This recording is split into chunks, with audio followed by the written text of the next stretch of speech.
Do me a favor, if you don't watch any of the other videos, watch this one. So in 1991, we already know that Gilbert Biggio is one of the funders of the coup. We also know that André Apaïd Sr. is one of the funders of the coup against Aristide. We're now about to introduce another well-known name. I want you to tell me, who do you think it is?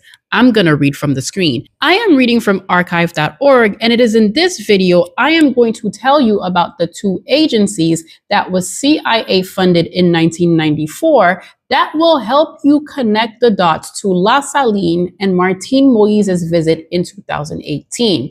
It's a little bit long, but I want you to follow along. A foreign diplomat who knows the system well says that it is from those very headquarters that Haiti's army, with the police and FRAP, has run a web of clandestine torture houses, one of them in a private home at Fort Tamara 43, some of which are said to still be working as this article is written on the occupation's 7th day.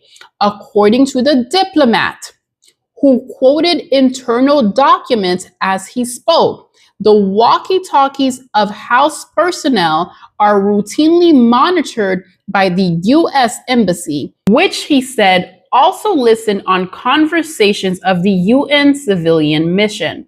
Some interrogators wear shirts emblazoned Camp d'Application, an army base. The diplomat has also detailed a command structure of 7 chief attachés who have arranged killings and brought victims to the torture houses.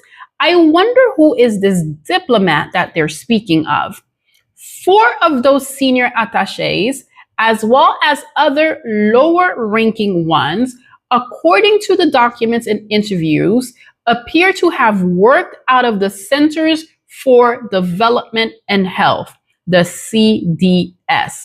The CDS is what Martine Moïse wanted to rehabilitate when she went to visit the gangs in La Saline. So what is the CDS? The CDS is a large multi-service clinic funded mainly by the U.S. Agency for International Development.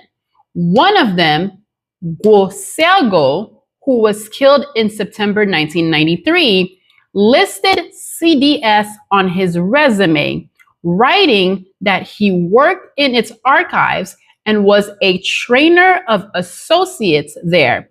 Another, Fritz Joseph, who Constant says is the key FRAP recruiter in Cité Soleil, and who, according to official records, has been a chief attaché since the coup, is acknowledged by the CDS director to have worked at CDS for many years.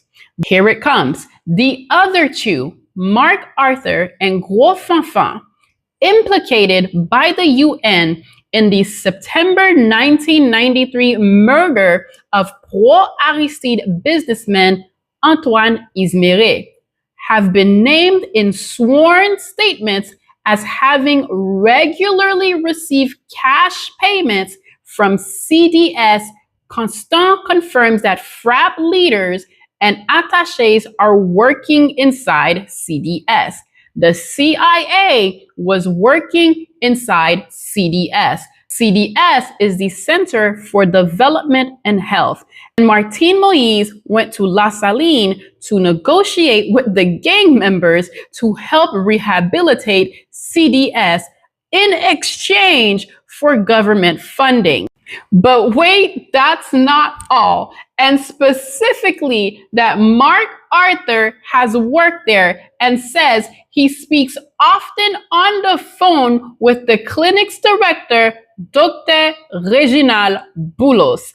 Boulos denies that he speaks to Constant. He says that Sergo's resume is wrong, that he does not know or knowingly employ attachés.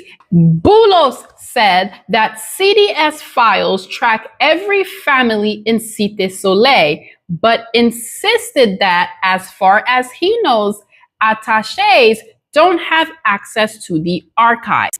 Boulos said he hadn't seen Sergo in years, and when told of an entry from Sergo's calendar that appeared to contradict that, he said it was mistaken. He also downplayed the fact that Sergo had listed him as a personal reference along with coup leader Raoul Cedras, another AID-funded unit in Haiti. So what did we just learn here? A foreign diplomat just revealed that Haiti's army, police, and FRAP ran a secret network of torture houses.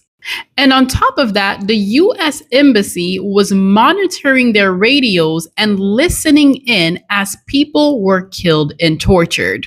And on top of that, FRAP leaders were on the payroll of US-funded clinics like the CDS. And the CDS is directed by none other than Reginald Boulos. And names like Gros Fanfan, Fritz Joseph, Gros Sergo, Mark Arthur, who are tied to the murder of Antoine Ismery, was employed by Dr. Reginald Boulos, even though he denies it. And on top of that, there are sworn testimonies that Dr. Reginald Boulos was involved in the annihilation of Antoine Ismery. And for those of us who don't understand the connection to La Saline, Martine Moïse went down to La Saline to offer to rehabilitate the CDS, a CIA front house that was ran and operated by Dr. Reginald Boulos. And if you still don't understand, the CIA is in La Saline, in the middle of the gang war between the 8 gangs and the 8 districts of La Saline that control the 8 commodities of Port-au-Prince. Like, share, repost, and follow for more.